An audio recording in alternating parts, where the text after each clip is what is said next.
listening to the Holy Bible 1-Year Challenge with Master Storyteller Michael Wood, featuring the easy-to-read version and used by permission from Bible League International.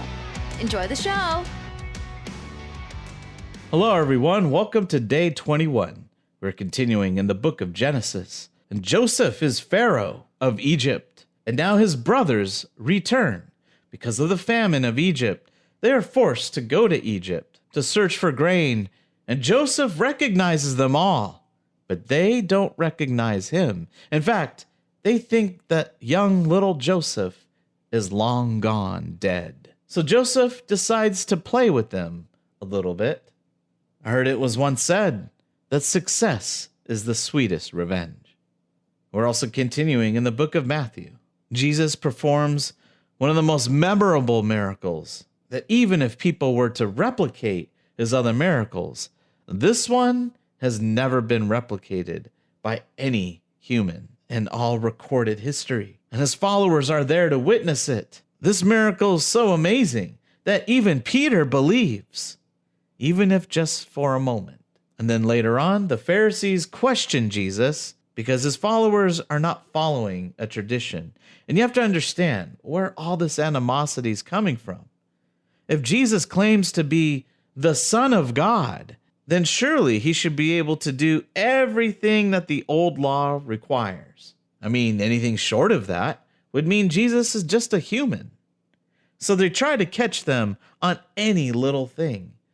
But the problem is, the Pharisees have added traditions to the old law, and they treat those traditions as the same weight, as equal importance as the old law, and Jesus calls them out on it. Stay with us to hear all the details. If you enjoy the show, visit me at patreon.com/storymaster. You'll find the link in the description box below. By contributing as little as $1 per month, you will enable me to continue this ministry, and you'll get cool rewards too. Together, we're going to get through the Bible in 1 year. Let's get started. Genesis chapter 41, verses 41 to 57. Pharaoh said to Joseph, I now put you in charge of all the land of Egypt. Then Pharaoh took off his ring with his royal seal on it, and he put it on Joseph's finger. He also gave Joseph a fine linen robe and put a gold chain around his neck. The king told Joseph to ride in the second royal chariot, and the guards walking ahead of the chariot called out to the people, Bow down! So the king put Joseph in charge of all the land of Egypt. Pharaoh said to him, I am the king, but you have my full authority. No one in all the land of Egypt may lift a hand or move a foot without your permission. Then Pharaoh gave Joseph another name, Zephanath-Paneah. He also gave Joseph a wife named Asenath. She was the daughter of Potiphar, a priest in the city of On. So Joseph took control of the whole land of Egypt. Joseph was 30 years old when he began serving the king of Egypt. After the king put him in charge of the country, Joseph traveled throughout the land. During the 7 good years, the crops in Egypt produced plenty of food. Joseph collected the food from these crops during those 7 good years and stored it in the cities. In each city he stored the grain that grew in the fields around that city. Joseph stored huge amounts of grain, like sand on the seashore. He stored so much grain that they lost count of how much there was. Joseph's wife, Asenath, was the daughter of Potiphar, the priest in the city of On. Before the years of famine began, Joseph and Asenath had 2 sons. Joseph named the first son Manasseh, because as he said, God made me forget all my troubles and all my father's people. Joseph named the second son Ephraim, because as he said, God has made me successful in this land where I suffered. The famine begins. The 7 years of good crops in the land of Egypt ended. Then the 7 years of famine began, just as Joseph had said. In the countries outside of Egypt, the people suffered from hunger, but everywhere in Egypt, there was food. When the famine began, the people in Egypt cried to Pharaoh for food, and the king told them, Go and ask Joseph what to do. there was famine everywhere. So Joseph opened the storehouses and sold the stored grain to the people of Egypt. The famine was very bad in Egypt, but it was also bad everywhere else. So people came to Egypt from the surrounding countries to buy grain from Joseph. Genesis chapter 42. Joseph's old dreams come true. Jacob heard there was grain in Egypt, so he said to his sons, Why are you sitting here doing nothing? I have heard there is grain for sale in Egypt. Go down there and buy some grain to keep us from starving to death. So 10 of Joseph's brothers went to Egypt to buy grain.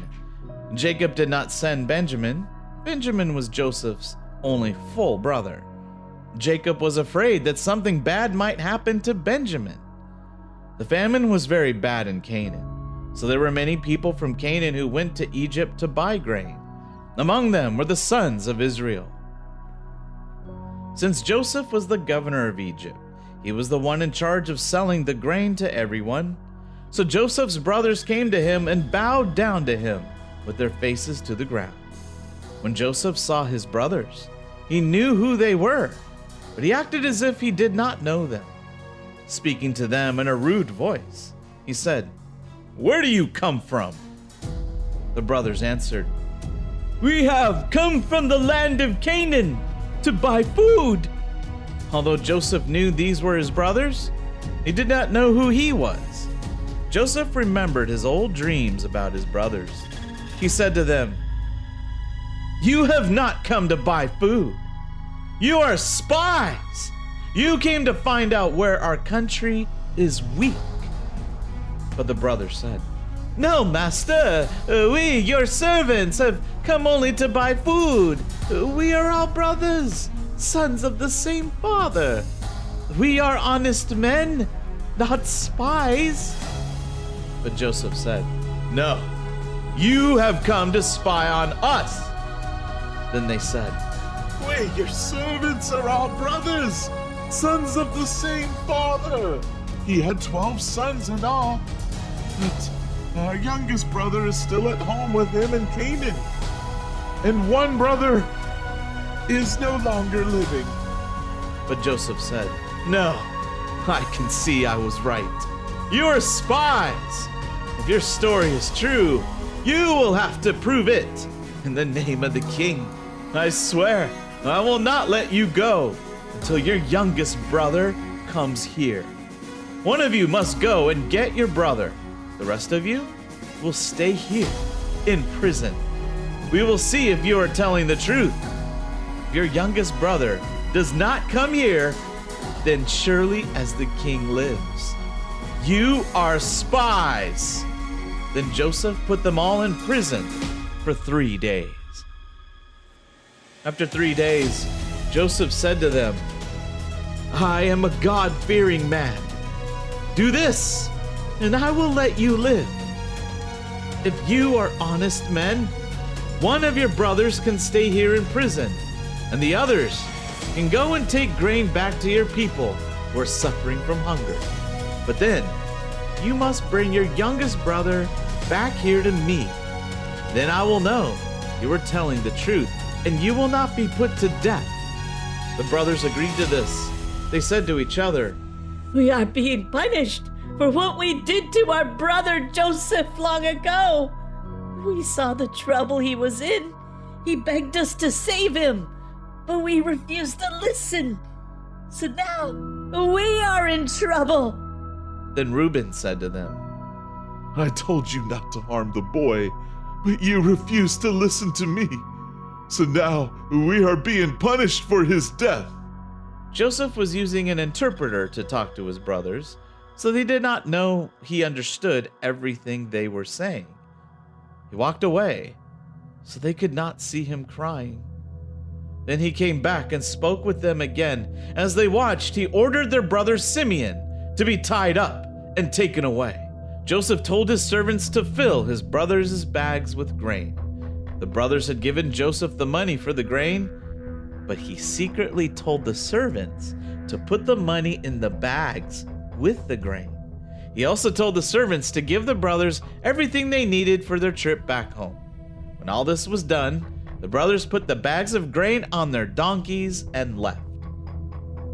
That night, they stopped at a place to spend the night. One of the brothers opened his sack to get some grain for his donkey, and there in the sack, he saw his money. He said to the other brothers, Look, here's the money I paid for the grain. Someone put it back in my sack. Shaking with fear, they all looked at each other and said, What is God going to do to us? The brothers traveled onto the land of Canaan. When they came to their father, they had told him everything that had happened, and they said, The governor of that land was rude when he spoke to us. He accused us of spying on his country. We told him, we are honest men, not spies. We are all brothers, sons of the same father.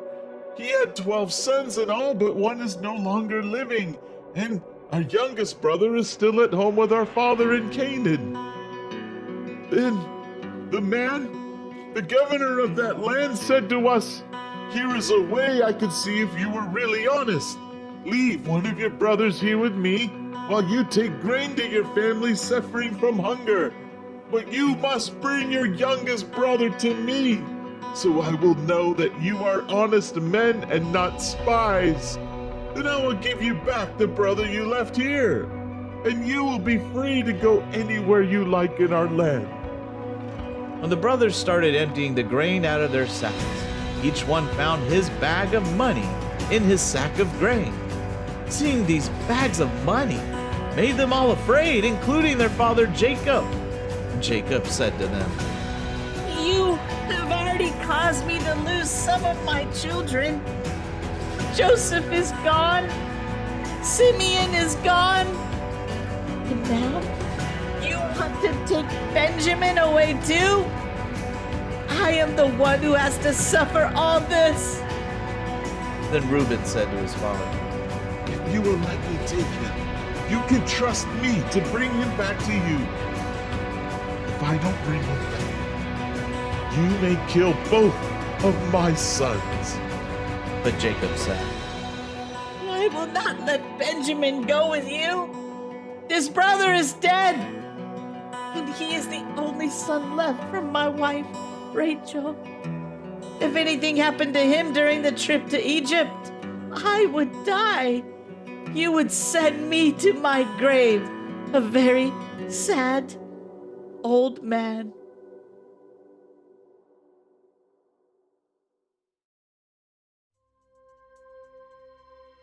Matthew chapter 14, verse 22 to chapter 15, verse 9. Then Jesus made the followers get into the boat. He told them to go to the other side of the lake. He said he would come later. He stayed there to tell everyone they could go home. After Jesus said goodbye to the people, he went up into the hills by himself to pray. It was late, and he was there alone. By this time, the boat was already a long way from shore. Since the wind was blowing against it, the boat was having trouble because of the waves. Between 3 and 6 o'clock in the morning, Jesus' followers were still in the boat. Jesus came to them. He was walking on the water. When they saw him walking on the water, it scared them. It's a ghost, They said, screaming in fear. But Jesus quickly spoke to them. He said, Don't worry, it's me. Don't be afraid. Peter said, Lord, if that is really you, then tell me to come to you on the water. Jesus said, Come, Peter. Then Peter left the boat and walked on the water to Jesus. But while Peter was walking on the water, he saw the wind and the waves. He was afraid and began sinking into the water. He shouted, Lord, save me! Then Jesus caught Peter with his hand, He said, "Your faith is small. Why did you doubt?" When Peter and Jesus got into the boat, the wind stopped. Then the followers in the boat worshiped Jesus and said, "You really are the Son of God." They crossed the lake and came to shore at Gennesaret. Some men there saw Jesus and knew who he was. So they sent word to the other people throughout the area that Jesus had come. The people brought all their sick people to him. They begged Jesus to let them touch at least the edge of his clothing. And all those who touched it were healed. Then some Pharisees and teachers of the law came to Jesus. They came from Jerusalem and asked, Why do your followers not obey the traditions we have from our great leaders who lived long ago? Your followers don't wash their hands before they eat. Jesus answered, "Then why do you refuse to obey God's command so that you can follow your own traditions?" God said, You must respect your father and mother. and God also said, Whoever says anything bad to their father or mother must be killed. "But you teach that a person can say to their father or mother, I have something I could use to help you, but I will not use it for you. I will give it to God." you are teaching them not to respect their parents. So, you are teaching that it is not important to do what God said. You think it is more important to follow your own traditions. These people honor me with their words, but I am not really important to them. Their worship of me is useless because the things they teach are only human rules.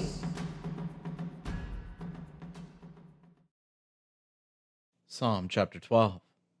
For the music director, with the Sheminith, a psalm of David. Save me, Lord! You can no longer trust anyone. All the good, loyal people are gone. People lie to their neighbors. They say whatever they think people want to hear.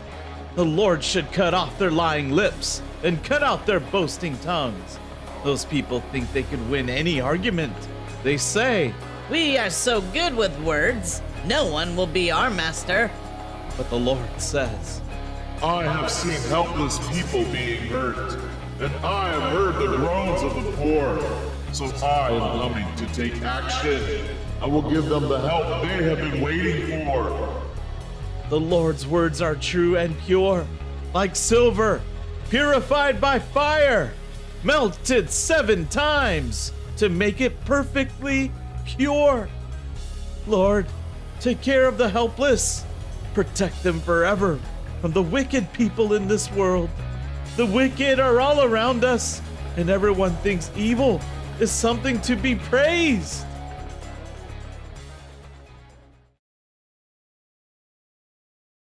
Thank you, everyone. That was day 21. Join us for day 22. The brothers return to Egypt, and they're scared to death of the local governor, who we all know is Joseph. And if you thought Joseph was done messing with them, he's just getting started and sets a trap for them. And in the New Testament, Jesus gets real with the people around him and lays out the Pharisees and goes on to heal and help people and feeds another 4,000 people. We hope you enjoyed today's verses. Be sure to leave us a positive review and to share this podcast with your friends and family. Please join us for the next episode as we experience the Bible in 1 year.